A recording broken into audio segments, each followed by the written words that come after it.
Hi, you guys. Welcome to Wednesday's live Facebook group. YouTube. I mean YouTube, sorry. Oh my gosh. Come on. That's where I'm at. Can we edit that out? No, we can't. It's live. Sorry, YouTube. My bad. But we're not making the big bucks yet, so. Thank you guys. We do 18 of these a day. For joining us. We do not do 18 of these a day. Sorry. However. 4. Just kidding. We talk a lot during the days, and it gets a little confusing sometimes when there's a camera in front of our face. They're like, what's this for again? Anyhow, thank you for joining us. Happy Wednesday. The week is flying and crawling at the same time. The days are long and the weeks go by like that. It's crazy. So you just got to stay on track with the days, because if you can get through your days and do those the right way, heck yeah, follow the program, then all of a sudden weeks go by and you're like, man, I've been doing really good for weeks. Yeah. Well, that's why, good little segue, that's why I'm so proud to be and excited to be doing our fundamentals program that I know a lot of you guys are doing, because it gives me structure to my days. And I think I've said this before on this show, but if I don't have structure, I am in trouble. And usually I live my life by a calendar, and I'm pretty disciplined, and I know what I'm doing and when I'm doing it and why. And in this time of COVID, I haven't had that as much, and it drives me crazy, and it makes me lazy, and it just makes me kind of listless. I'm like a kite without a string. And so doing the fundamentals program, which I encourage all of you to do, go to p1440.camp. You can still join session 2. It gives me structure to my days, which is just like a godsend. Do you need a list? Well, Are you talking trash? No. Yes, it is very helpful to have a plan and a structure, and that's what the program does. People are loving it. It's really fun to see the interaction between the athletes that are in the program and the coaches and everybody. We're all in on it, so it's really fun. Check it out if you can. It's happening. Yeah, Camp 1 is almost over. This is the last 3 days of Camp 1, and all you Camp 1 campers, we're going to miss you. Yeah. It's been so fun to get to know you through your postings and your sharings, and you guys were pioneers with us, so we're really grateful to you guys. And for you newbies, we're grateful for you as well. And we have a fun announcement coming at the end of the week, so please everyone follow at p1440 across all social. We have a fun announcement about summer and our offerings, and we can't wait to share it with you. But now on to the show. Today we're going to talk about the why. And one thing that I was thinking about when Kerri brought this subject to me is I went back into the files of why. I started asking myself a bunch of why questions, like why did I fall in love with volleyball? Why did I ditch soccer and basketball for volleyball when I had only played it for a year or 2 years? Why did I continue to drive at the sport for such a long time? Why do people in general drive the sport for so long? And there's a lot of whys. Why do people get into the sport late and fall in love with it and just become that's all they want to do? Because that's the questions I want to ask Kerri first, because they might be different to my whys. So I want to know what hers were. Why did you stop playing basketball and start playing volleyball? Or did you stop? It's not that we stopped playing the other sports, because I didn't stop playing soccer, you didn't stop playing basketball, I didn't stop playing basketball, but why did volleyball become a bigger piece of the pie, 60% over the 20-20 that soccer or basketball had? Yeah, well, early on my why was this is so fun. And it made sense in my brain the way volleyball is structured. It's kind of like a dance, that you can learn the footwork to it, and then you can just keep like getting better and better at your footwork, like the left, right, left, and the arm swing with a bow and arrow, and hands on your hips and bring them up. That's how you set. Like all of those things, it kind of became a puzzle for me to solve, and it was so fun. I was playing with my best friends, and it was just fun, period. But I think as I've gone through the game, my whys have changed. For so long I was willing to endure and suffer because I wanted what I wanted. I wanted that win. I wanted that college scholarship. I wanted to stay connected to my friends. But now that I am where I am, and after 30 years in this game, 31 years, I'm 41, I started when I was 10. Fundamentally what I realized is that at every level, even though there was these surface things I thought were my whys, fundamentally it's like pure love for what it brings to me in my life. Like it ignites something in my heart that helps me develop myself as a human being, and that has been why I've been more than willing to do all of these things for all these years. I get asked that question a lot. Why the hell are you still going? And you can't quit on something you love. You know, you just can't. And if you love something, it's like you're willing to endure, and no one can talk you out of it. You know, can't talk me out of something I love. Not even. It's funny that people ask that about athletes, and they don't ask it about someone that's a painter. Like Picasso, why are you 60 years old and still painting? That is you crazy started to me. when you were 9. Like, what do you mean? I still love it. Like, Yeah. I didn't get into it to like do it for 10 years and then quit because I won a gold medal. Yeah. Well, a lot of people can't relate Yeah. to a love affair with something for that long. I mean, even relationships these days, you know, having a long-term relationship is kind of a scarce thing sometimes, it seems like, you know, if you're going to pay attention to media and all these things. But certainly within your craft, like, that's why it's only a handful of people who are exceptional, you know. But you can be exceptional for like a period of time in high school because you just love it so much, and you love what it's bringing to your life and what it's taking out of you, and then move on. That's beautiful too. But fundamentally, I feel like if it's part of you, I think my why leads me to the purpose, you know. And when things go hard, you're like, why am I doing this? What's the purpose behind this? And if you ask yourself these questions and go layers deep, then you realize that you're doing it for something that's so meaningful to you, that's so much deeper than just the sport or just the gold medal. And again, if something's meaningful to you, then you'll take the hits, you know. Yeah. And you'll keep it is showing up. meaningful. At first it's playful. You're competing. I loved competing against people that were older and strong and built, and I felt like I could beat them, and I had a different kind of a weapon, a sword or whatever it is, and you start to compete, and then there's a obsession with it, an addiction with just playing it and going down, and anything you can do to get those games and get high level games. Then you start playing tournaments, and then as I grew older, the why was I just loved it. It was just flat out passion and desire to compete, and the camaraderie with guys on the team, even though 6-man, there was babysitting sometimes, and then there was guys that were your best friends on the team, and you learn to be a teammate. You learn to work within a tribe, you know, as they say, and you learn to win.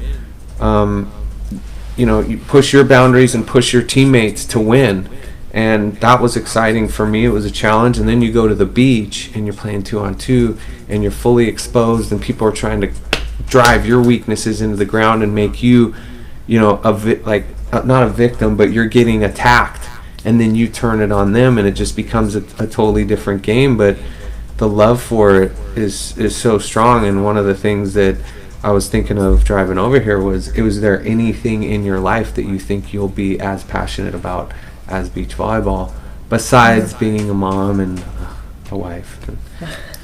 Best job ever. And besides those things with other human beings involved, I mean, just like a straight up passion that you'll ever be as in love with as you are. God, I hope so. Volleyball. I mean, we're babies in the scheme of things, you know. And I don't believe in peaking, and I don't believe in, you know, a shelf life with regard to something. I think that the love and the passion that I feel as a competitive athlete within the sport is going to transform into something more on the business side, you know, with 1440 and giving back. But I think that love will keep fueling me to be in the sport, no doubt. But for me, like, if I'm just looking at this purely selfishly, I'm in this for the personal development of it.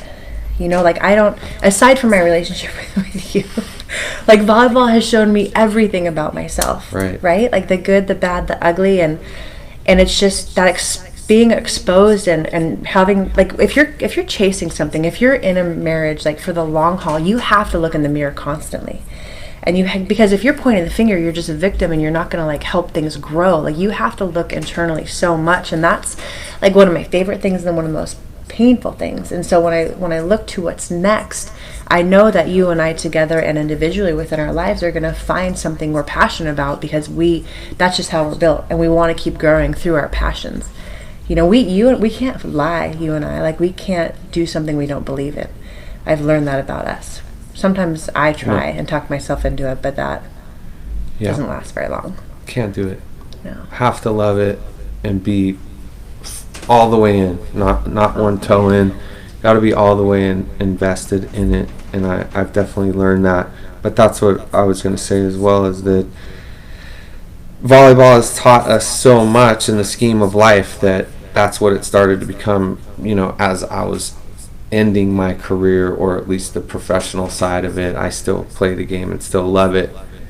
But realizing all of the things and the lessons that have been taught through the years, we have our masters and PhD in a number of different areas, and volleyball for sure being one of them, but also, you know, competing and working with others and learning how to.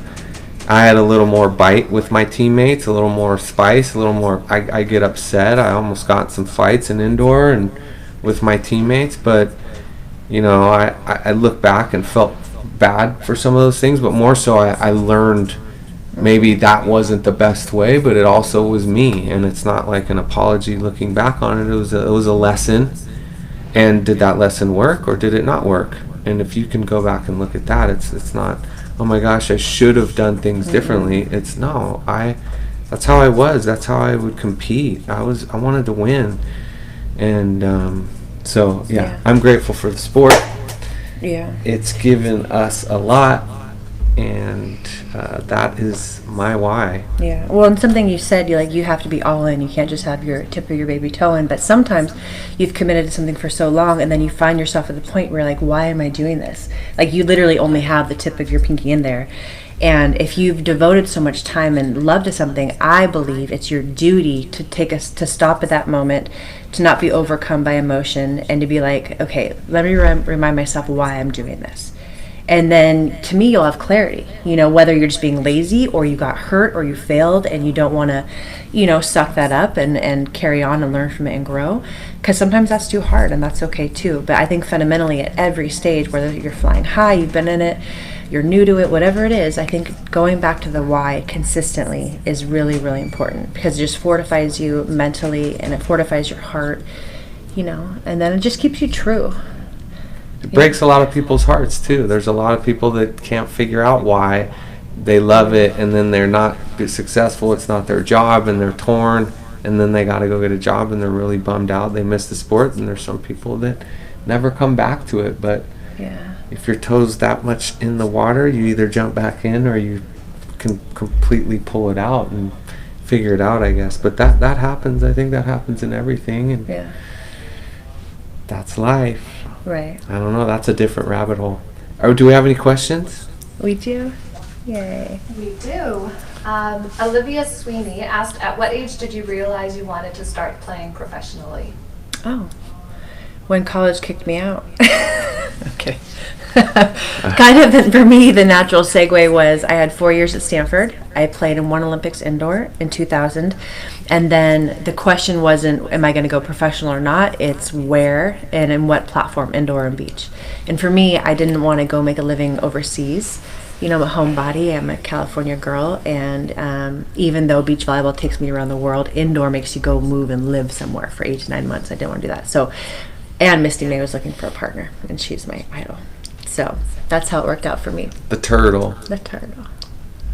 I was in second grade when I knew I wanted to be a professional athlete.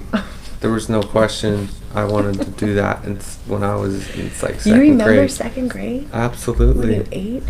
I remember second grade. I remember playing soccer, falling in love with it. I thought it was going to be soccer. And then I didn't know until I was 15 that I wanted to be a professional volleyball player. And I knew that it was beach. But I knew that indoor was a set of stairs that was going to get me to the sand. And so I knew that I had to take those stairs, and that was fine with me.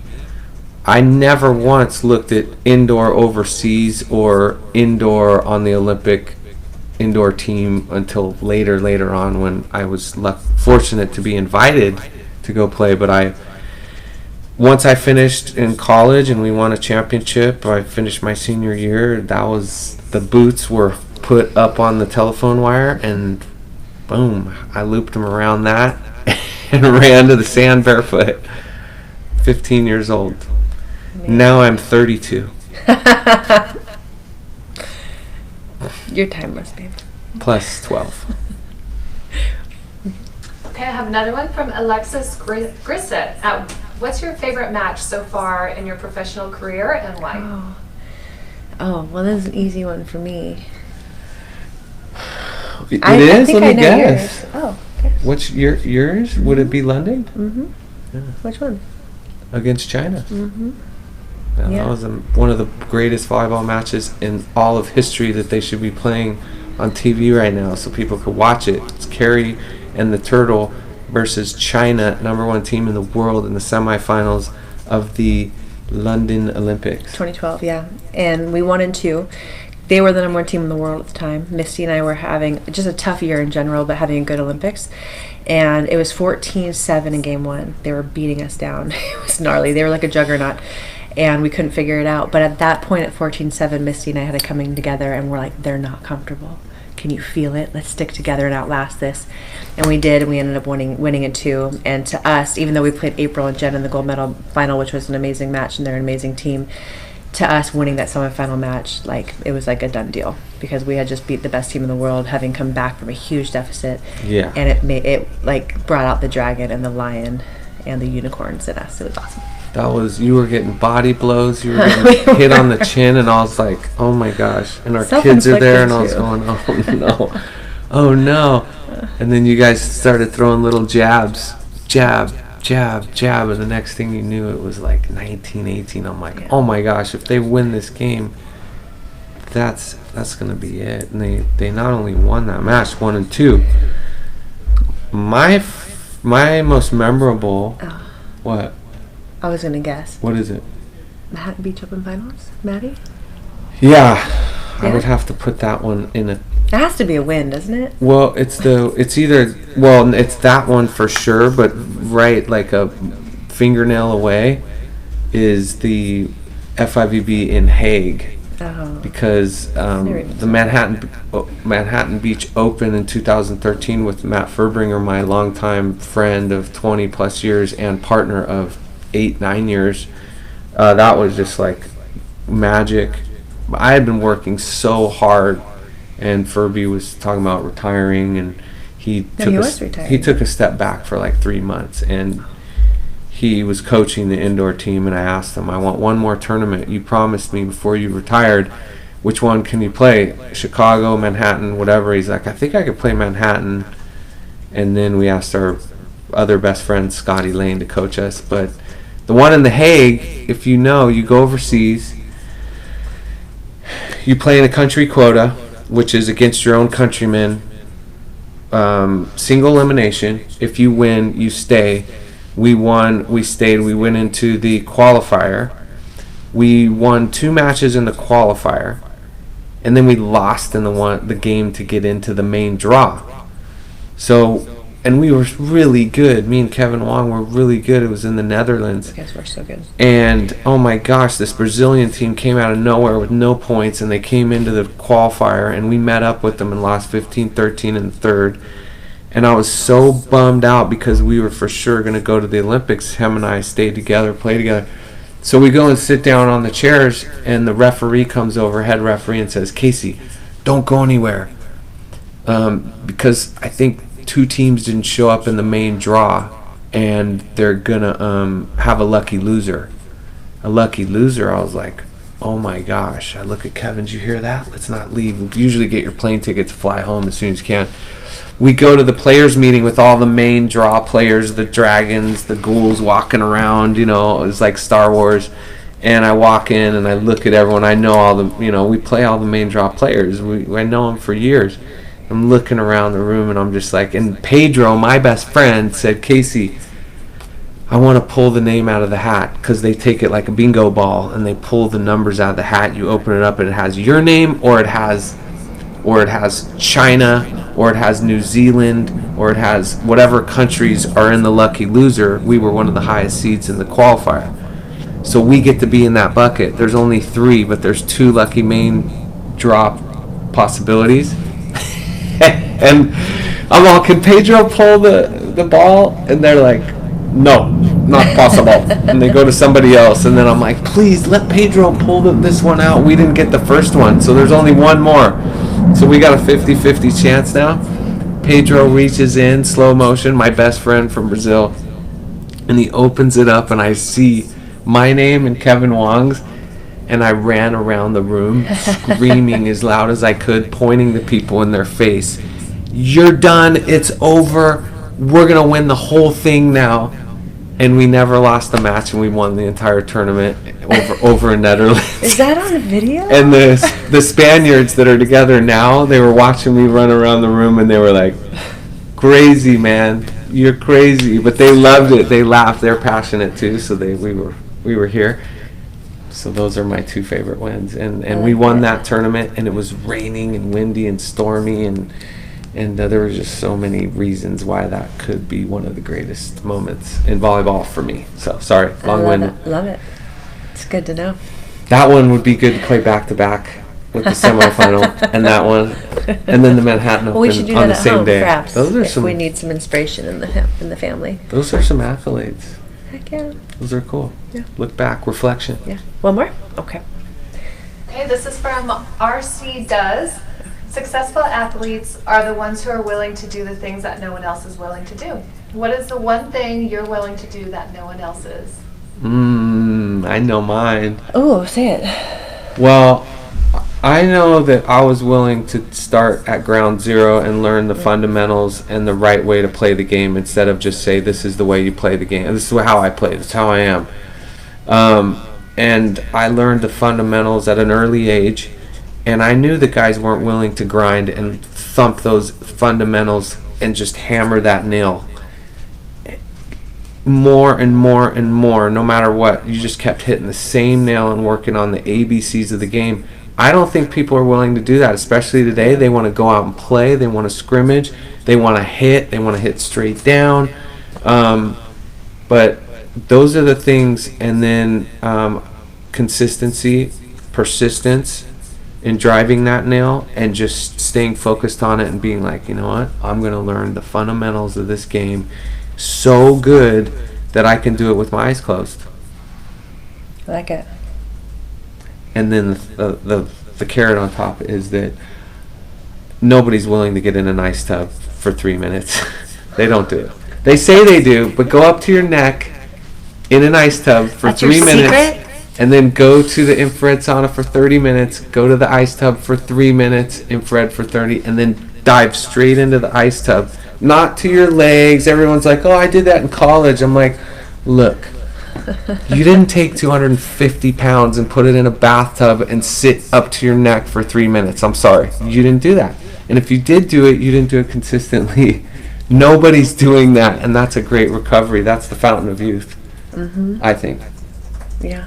It's one of them. That's what you're Aside doing. from that love, that's the fountain of youth too. I think, for me, not that people aren't willing to do this, but I am very willing to do this, is to keep showing up. Like, even when it's hard, especially when it's hard, and I'm also willing to go like this.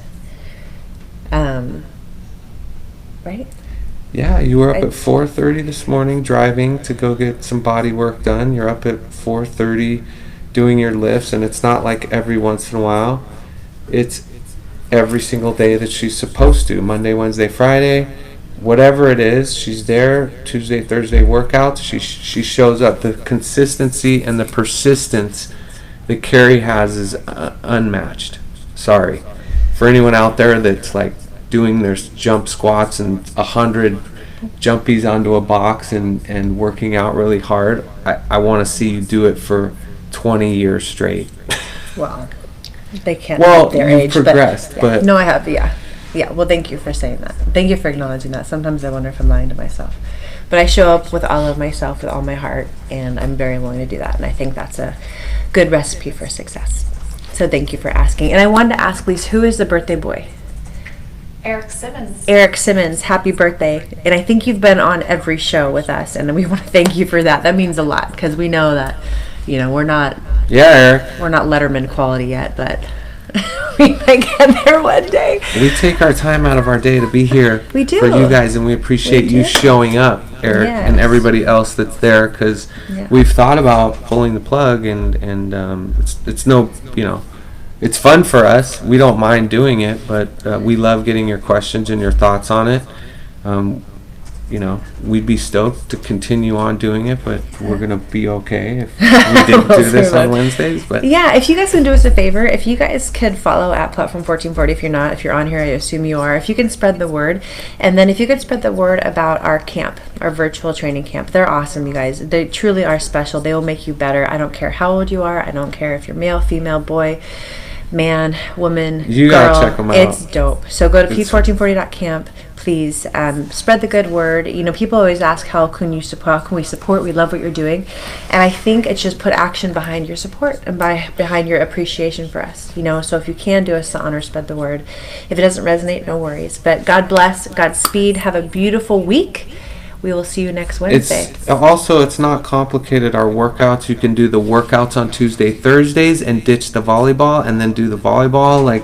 There's options, and it's really fun. It's not overwhelming. No. You just got to check it out. I am going to start reaching out to boys teams. So if you know any boys teams out there or coaches out there, I want to get on Zooms with volleyball teams across the country, club, indoor high school teams. Yeah, this is boys for indoor teams. and beach. I will get on coaches. Zoom calls with you for an hour and talk to your kids and tell them my story or answer any questions that they have. So please throw that line out there to anybody that you know, and I will pick up the email at info@p1440.com, and we will set up a Zoom, and we can wrap, and then I can tell you guys all about it. But let's get the guys going. Yeah. We want to get you guys involved. We know that sometimes the focus can be on the girls, and we love that, but we want to bring the guys in too, and we want to have programs for them, and this program is awesome for you guys that don't have resources out there. I'm telling you, look at these guns. The girls are stepping up, and I think the boys are a little shy too sometimes, but it takes a man to play volleyball. We all know that. So coming out. Say it again. Michigan Elite is in. Michigan Elite. Woohoo! Oh, let's do it. All right, you guys. Have I'm a beautiful ready. day. We'll be talking to you soon. Ciao. Take care.